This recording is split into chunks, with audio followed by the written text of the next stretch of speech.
ಇವತ್ತು ಬಂದು ಸಂಡೇ ಎಲ್ಲರೂ 9 ಗಂಟೆ ತನಕ ಆರಾಮಾಗಿ ಕುಂಭಕರ್ಣಂತರ ಮಲ್ಕೊಂಡ್ರೆ ನಾನು ನಮ್ಮ ಬಾಸ್ ಮಾತ್ರ ಮುಂಜಾನೆ 7 ಗಂಟೆಗೆ ಎದ್ದು ಟ್ರಾನ್ಸ್ಪೋರ್ಟಿಗೆ ಬಂದೀವಿ. ಬಂದ ತಕ್ಷಣನೇ ಲವ್ ಲೆಟ್ರ್ ಕೊಟ್ಟರು ಕೈಯಾಗ. ಅದನ್ನ ಓದಿದ್ವಿ. ಲವ್ ಲೆಟ್ರ್ ಅಂದ್ರೆ ತಪ್ಪು ತಿಳ್ಕೊಬೇಡ್ರಿ, ನಮ್ಮ ಗಾಡಿದ ರಿಪೋರ್ಟು ಏನೈತೆ ಏನಿಲ್ಲ ಅಂತ ಹೇಳಿ.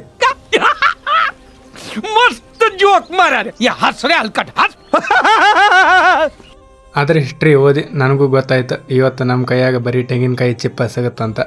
ಯಾಕಪ್ಪ ಅಂದ್ರೆ ಮಾಲ್ ಏನು ಜಾಸ್ತಿ ಇರಲಿಲ್ಲ ರೀ, ಸ್ವಲ್ಪ ಬಂದಿತ್ತು. ಅದ್ರಾಗ ಬೇರೆ ನಾಳೆ ನಮ್ಮ ಹಬ್ಬ ಇರೋದ್ರಿಂದ ಎಲ್ಲರಿಗೂ ಬಕ್ರೀದ್ ಹಬ್ಬದ ಹಾರ್ದಿಕ ಶುಭಾಶಯಗಳು. ಏನೂ ಮಾಡೋಕ್ಕಾಗಲ್ಲ, ಒಂದಿನ 100 ರೂಪಾಯಿ ಪಾರ್ಸಲ್ ಬಂದರೆ ಒಂದಿನ 1000 ರೂಪಾಯಿ ಪಾರ್ಸಲ್ ಬಂದಿರುತ್ತೆ. ಅದಕ್ಕೆ ನಮ್ಮ ದೇವರ ಹಣೆ ಬರಲ್ಲಿ ಏನು ಬಂದಿರ್ತಾನೋ ಅಷ್ಟು ಸಿಗುತ್ತೆ. ಅದಕ್ಕೋಸ್ಕರ ನಾನು ಹಾಕೊಳಕ್ಕೆ ಸ್ಟಾರ್ಟ್ ಮಾಡ್ತೀನಿ ಪಾರ್ಸಲ್ನ.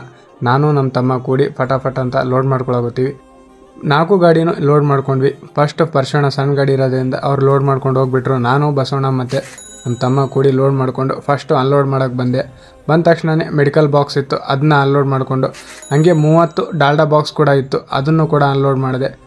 ಬಂದಿರೋದೇ ಸ್ವಲ್ಪ ಪಾರ್ಸಲು, ಅದರಲ್ಲೇ ಡಾಲ್ಡಾ, ಬುಕ್ ಬಂಡಲು ಮತ್ತು ಮೆಡಿಕಲ್ ಬಾಕ್ಸ್ ಕೂಡ ಇತ್ತು. ಅದನ್ನೆಲ್ಲ ಅನ್ಲೋಡ್ ಮಾಡಿಕೊಂಡು ಕೊನೆಯದಾಗಿ ಪೇಪರ್ ಬಂಡಲ್ ಬಂದಿತ್ತು. ಬುಕ್ ಬಂಡಲ್ ಅಲ್ಲ, ಇದು ಪೇಪರ್ ಬಂಡಲು. ಅದನ್ನು ಕೂಡ ಅನ್ಲೋಡ್ ಮಾಡಿಕೊಂಡು ಸೀದಾ ಮನೆಗೆ ಬಂದುಬಿಡ್ತೀವಿ ನಾನು ನಮ್ಮ ಬಾಸು ಕೂಡಿ. ನೀವು ಯಾವ ಊರಿಂದ ನನ್ನ ವೀಡಿಯೋನ ನೋಡ್ತಾ ಇದ್ದೀರಿ ಅಂತ ಕಮೆಂಟ್ ಬಾಕ್ಸಲ್ಲಿ ಕಮೆಂಟ್ ಮಾಡಿರಿ. ನಮಸ್ಕಾರ. ಮತ್ತೆ ಭೇಟಿಯಾಗೋಣ. ನಮಸ್ಕಾರ.